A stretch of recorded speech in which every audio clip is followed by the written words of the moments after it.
After deciding on the genre horror, we researched the conventions of a horror film and textually analysed clips from classic horror films. We looked at The Ring, Insidious, Rear Window, Shining and Shaun of the Dead. From textually analysing clips from these movies, we could deduce a list of things that puts the audience on edge, and things that makes a horror film frightening. The list of conventions we came up with, and what we tried to include in our film, were the victim being either a girl or a teenager, an isolated setting, stalker, haunted house, death, killing, ghosts, supernatural and darkness. Scariness for the audience is due to the unknown elements and outcomes of the movie. This plays a large role in the psychological horrors such as Shining. Naturalist horrors are considered by many to be the scariest because the audience can relate, seeming to be more believable and real. For example, in Rear Window, there are no supernatural characters, just normal human beings. The theme running through it is being watched. This is something that happens to everyone, but it's scary because of the unknown element of who is watching you. Look, the wedding ring.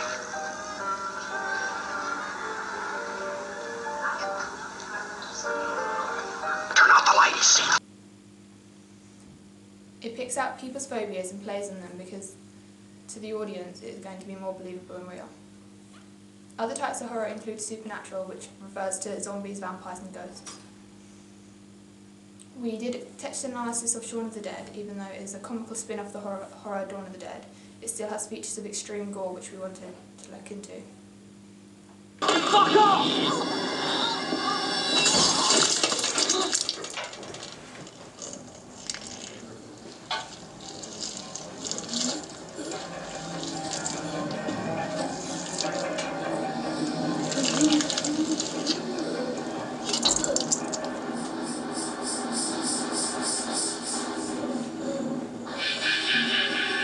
A prevalent theme of horror is the victim to be a girl or a teenager. This is because these characters seem to be less able to defend themselves and are easy targets. The main character of our film is a girl who is alone and vulnerable.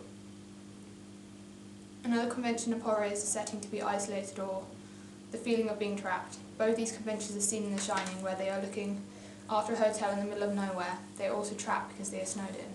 Emphasis is put on it being in the middle of nowhere from the opening scene, where it's a very long car journey and the car's followed by a camera, showing the time it takes to travel to get there and how there's no other civilization. Stalking and chase sequences are popularly used in horror films. The stalk sequence creates lots of tension and the feeling of paranoia because the audience is aware but the victim is not. Chase sequences are similar in the way that the audience knows this can only end badly and creates tension.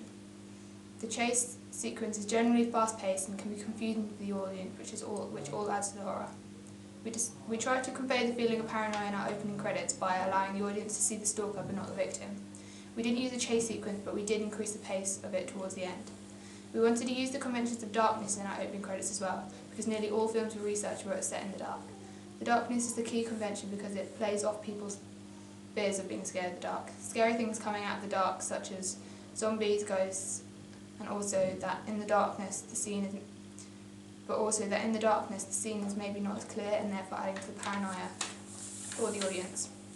We wanted ours to be set in the night, but we didn't want to film it in the night because the quality would not have been very good. It would not have been clear enough. We overcame this problem by setting up some lighting workshops in the day and experimented with editing them on the computer to try and capture the darkness. From research, we found that the most successful and effective horror movies have been the setting of Halloween, which is the reason why for our opening credits we used the setting of Halloween as a starting point to build our ideas.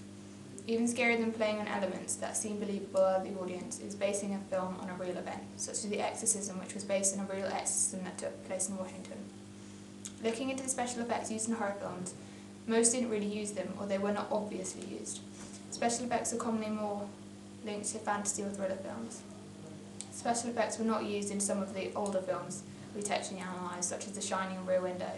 When we looked into the more modern horrors, like Insidious, where the monsters were made to look scarier through the use of special effects.